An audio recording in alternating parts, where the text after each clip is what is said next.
contava as histórias das bruxas. E nós passávamos horas sentados à esquina a ouvir o tipo a escola contar as histórias das bruxas e dos lobisomens e essas coisas que as pessoas antigas acreditavam. E que depois à noite eu tinha medo de dormir sozinho por causa da história das bruxas e acabava por ter que dormir com os meus pais porque depois tinha medo.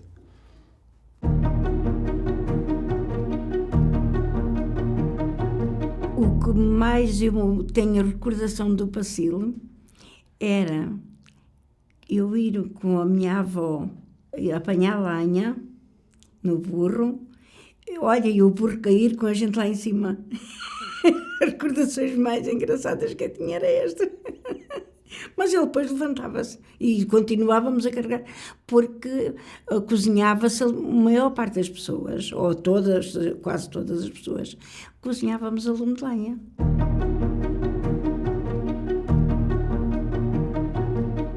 Noutros tempos a sopa era bom porque era tudo feito com panelas de barro. A gente antigamente matava-se os porcos, não havia arcas frigoríficas. Os porcos, a gente matava os porcos, aquilo era tudo salgado, as carnes salgadas dentro de umas arcas de madeira e depois com sal, e aquilo conservava assim muito tempo. E a gente, os comeres era sempre batatas e bacalhau, que antigamente era barato, não é como agora. Era batatas e bacalhau e peixes assim baratos, e era a sopa do feijão com a hortaliça e os condutos, o toucinho, depois aquelas carnes a gente fazia chouriços, das carnes de porco, a gente as fibras, aquilo era tudo cortadinho aos bocadinhos e era feito chouriços.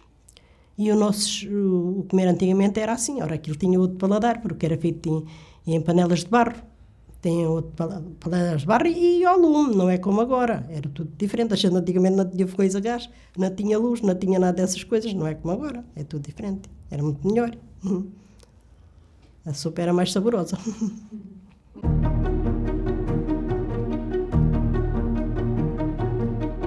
Porque as pessoas que viviam no Pacil, no meu tempo, só era saíam para trabalhar e vinham para casa. Não é? O pouco tempo que tinham era para lavar a roupa nos tanques, antigamente,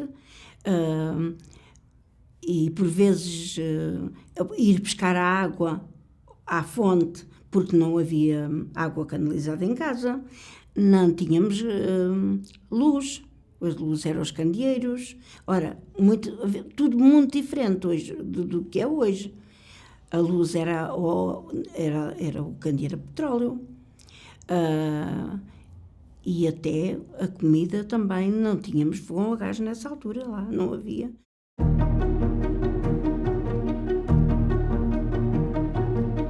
A minha mãe trabalhava no campo, nos tais ranchos que andavam nas searas, hoje apanhavam tomate, amanhã iam para a vindima, no outro iam para a batata, sempre com patrões diferentes, com pessoas diferentes que contratavam estes ranchos. O meu pai, havia uma história engraçada. O meu pai, como estava lá na esquadra, e os motoristas dos autocarros, na altura era a Rodoviária Nacional, o motorista era sempre o mesmo. E como era conhecido, a minha mãe fazia o almoço para o meu pai, punha num tacho, embrulhava em jornal e punha num saco, ia à paragem do autocarro, entregava ao motorista, que passava pela esquadra, e entregava ao meu pai, deixava lá para o meu pai ficar com o almoço.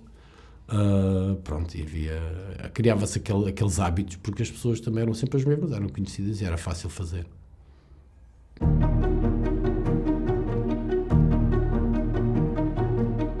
Andei a trabalhar no campo. Antigamente chamava-se a servir, no Montijo e em Lisboa. Trabalhei em estufas. Trabalhei em casa de uns senhores que têm ali uma estufa, que é o Sílvio. Estive lá na estufa e depois estive em casa.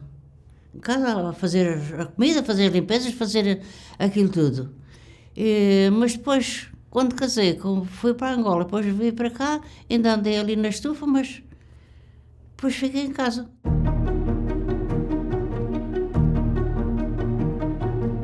Eu primeiro fui trabalhar para o campo lá na Barroca, que era do Lupe, do José Samuel Lupe. Era e em princípio é. E então nós fomos trabalhar para lá, eu e as miúdas e trabalhámos no arroz, a trabalhar as pessoas, as mulheres andavam à frente a pôr o arroz e eu a pôr os molhinhos do arroz ao pé das pessoas para elas não perderem tempo, os miúdos, assim. Elas andavam a plantar e nós andávamos a dar os molhinhos do arroz, que era para elas não perderem tempo.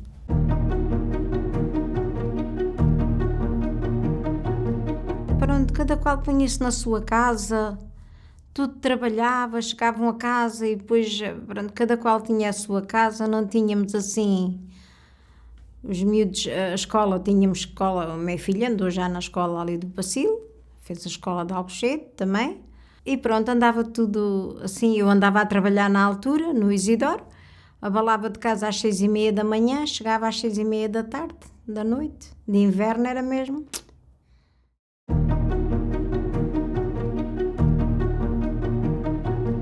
Quando tive a minha primeira filha, que o meu marido foi para a Guiné, foi muito duro. Eu trabalhava no campo, ia levar a minha filha ao colo e ainda era longe para ir levá-la para a casa da minha avó, que ficava com ela, e eu trabalhava no campo nessa altura. Mas pronto, também foi uma fase dura da minha vida, a guerra do ultramar, não é? Com o meu marido, e eu já tinha cá uma filha. Mas graças a Deus ultrapassou-se. Pronto, e vivi. Pronto, não me posso dizer com altos e baixos. O pior foi a partida do meu marido aos 69 anos.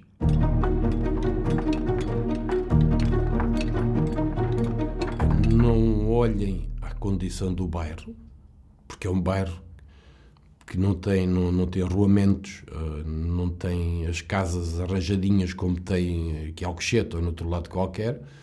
Olhem sim às pessoas, e por isso eu digo, quem vai ao bairro e convive com as pessoas, gosta do bairro e gosta das pessoas, sente-se bem. Portanto, quem vai ao bairro vai se sentir parte de uma família, vai sentir que está numa comunidade quase fechada, porque quem vai e quem conhece as pessoas de lá e se habitua a ir lá, vai se sentir como parte do bairro e sente-se aquele calor que não se sente numa cidade. A pessoa vai na rua, toda a gente fala, toda a gente se conhece. E a pessoa mesmo vai de uma cidade que está habituado a andar na rua e viver se calhar anos ao lado de um vizinho que nem sequer se falam, nem sequer se conhecem, vai se habituar a passar nas ruas do Pacil e toda a gente falar, toda a gente cumprimentar, inclusive as próprias crianças virem a correr ter connosco e falar, e dizer bom dia, às vezes abraçar. Pronto, e isso é aquele calor que se sente que não se sente numa cidade.